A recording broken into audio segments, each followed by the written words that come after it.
إن تنصروا الله ينصركم ويثبت أقدامكم.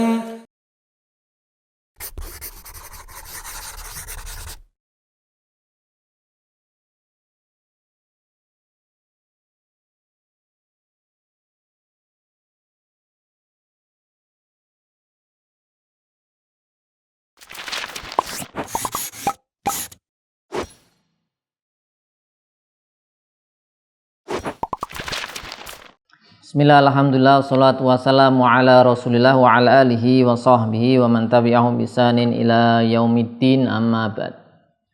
Pemirsa Yufid Edu rahimani wa rahimakumullah, kita lanjutkan pelajaran kita, masih membahas fikih memandikan jenazah. Di sini disebutkan adab-adab ataupun masuk kesunahan-kesunahan dalam memandikan mayit. Kita lanjutkan yang di ibarat sebelumnya sudah disebutkan, disunahkan mandikan di tempat yang sepi, hanya beberapa orang sebagaimana telah kita sebutkan, dan disunahkan di bawah atap. Kemudian beliau mengatakan wa ala lauhin, ya, di atas papan, di atas apa? Papan atau tempat tidur, ya, tempat tidur ranjang, ya, ranjang yang tinggi, sehingga dia tidak terkena percikan-percikan. Kalau di bawah nanti mercik, kotor lagi. Jangan di tempatnya yang agak tinggi dari tanah. Ala lauhin, wa ala disunahkan ala lauh, ala lauh au sarir, atau di atas ranjang yang agak tinggi. Nah, tujuannya apa tadi? Agar tidak terkena percikan.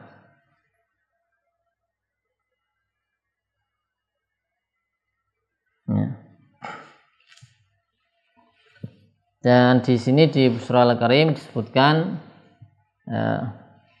dia dihadapkan ke arah kiblat. Dihadapkan arah kiblat. Kemudian wajahnya ditutup dengan kain. Wajah ditutup kain ketika awal kali meletakkan mayit di tempat pemandian. Ya. Kemudian yang berikutnya wa yaghuddu al-ghasilu wa man yu'inuhu basarahu illa lihajatin. Ya. Yang berikutnya di antara adabnya adalah yaghuddu atau kesunahannya yaghuddu al-ghasil,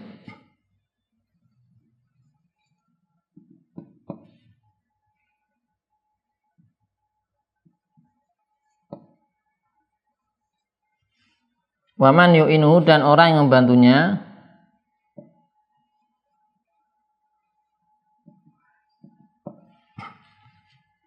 basarahu illa lihajah, illa lihajatin.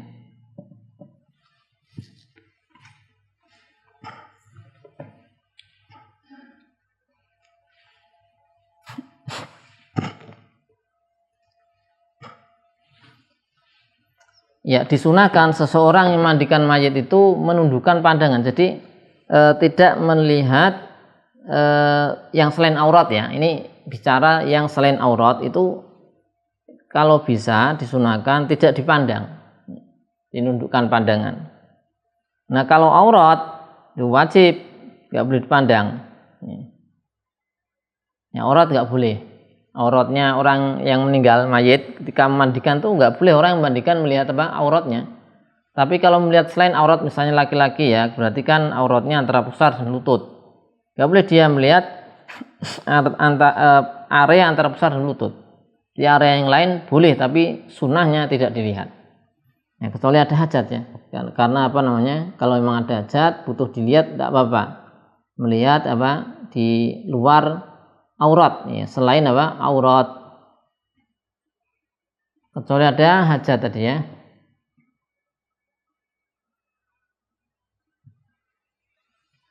Ya. Karena di hadis disebutkan Nabi sallallahu alaihi wasallam melarang apa? Menampakkan paha. Ya. Wala tabruz fahidaka, jangan kau nampakkan pahamu. Wala tandur illa fahid, janganlah melihat kepada paha baik itu hayyin wala mayyitin. Ya. Baik itu orang hidup atau yang mati. Ini dikeluarkan Abu Dawud, Ibnu Majah dan Al-Baihaqi. Jadi hendaklah menunjukkan apa pandangannya, ya, kecuali halil wa halilatihi. Ya, misalnya kecuali apa yang halal baginya, misalnya suami istri, yang dikecualikan, maka tidak ada keharaman, tapi makruh, punya makruh. Ila li hajatin, kecuali apa? Ada hajat tadi ya. Kemudian disunahkan memandikan dengan air yang dingin ya. Ya, karena itu lebih mengencangkan badan ya. Tapi jangan yang terlalu dingin ataupun kotor ya.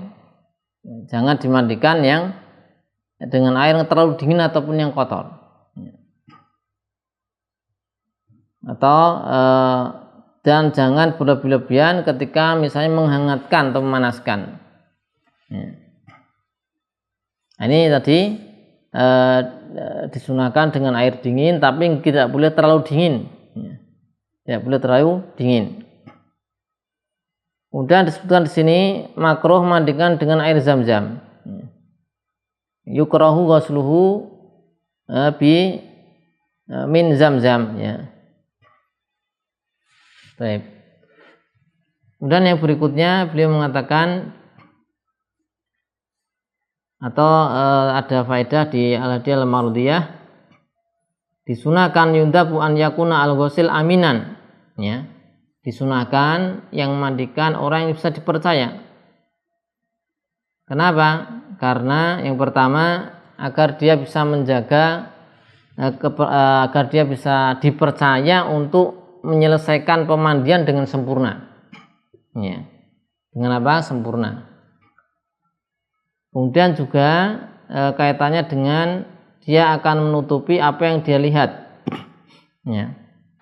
Menutup apa yang dia lihat berupa keadaan mayit yang enggak bagus. Oh, terlihat seperti ini, tutup. Kemudian yang ketiga dia akan menyampaikan yang penampakan yang bagus. Dia menyembunyikan kalau ada aib dari si mayit, ini ada aibnya di fisiknya, maka dia enggak cerita-cerita, enggak dia omongkan nih mayitnya demikian, ada aibnya, enggak. Tapi kalau ada yang baik dia ceritakan ya.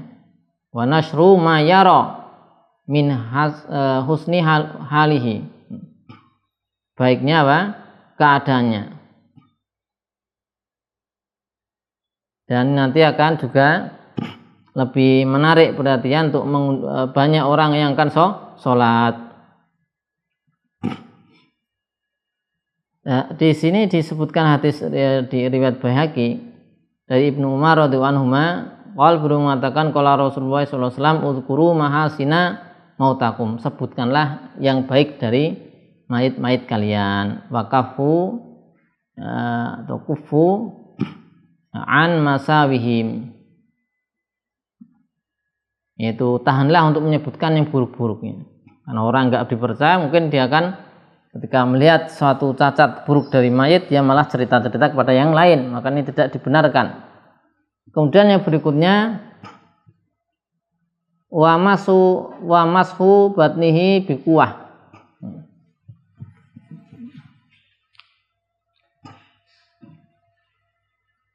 Ya, liyahruja ma fihi ba'da ijlasihi ma'ilan ma'a fauhi maratin bitib. Ya.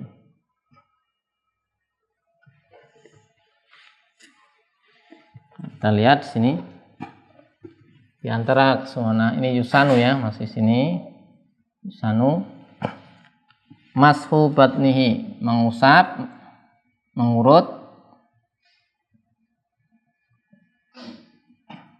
batnihi, yaitu perut si mayit. Batnihi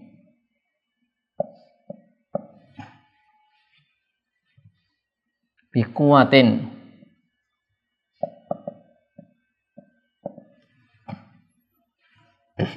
liyukhrija ma fihi,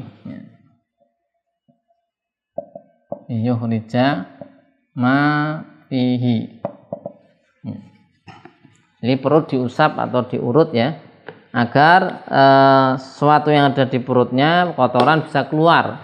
Kapan ini? Setelah didudukkan ya,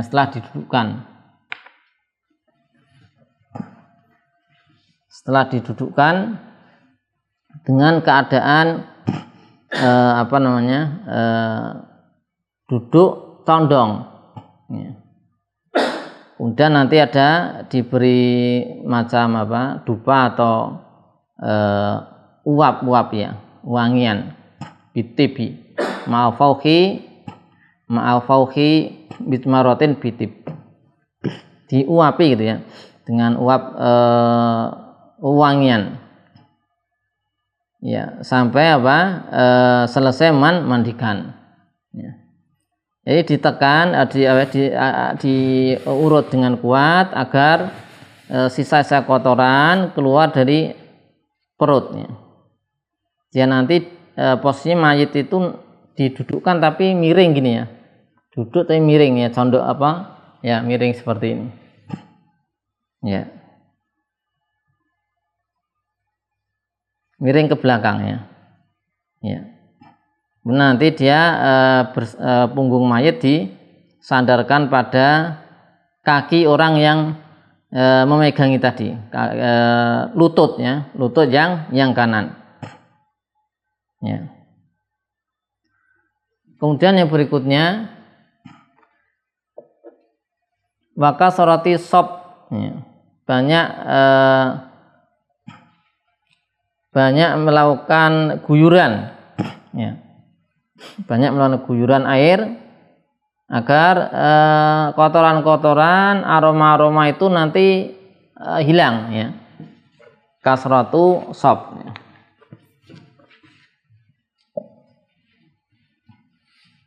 Kasratu sop, sopin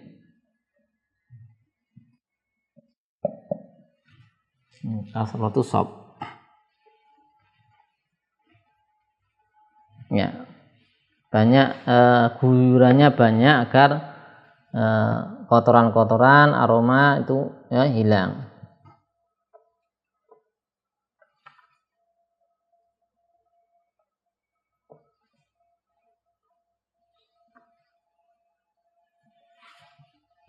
Ya, agar tertutup ya, enggak kemudian aromanya menyebar. Kemudian wa ghaslu sawataihi wa najasati bi hirqatin summa ahdhu ukhra li yusawwikahu. Yang berikutnya adalah ghaslu sawataihi, membasuh, membersihkan ya, sawatan yaitu kubul dubur.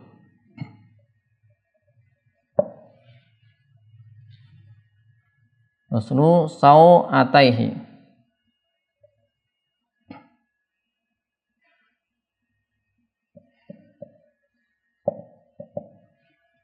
wa najasati dan najis,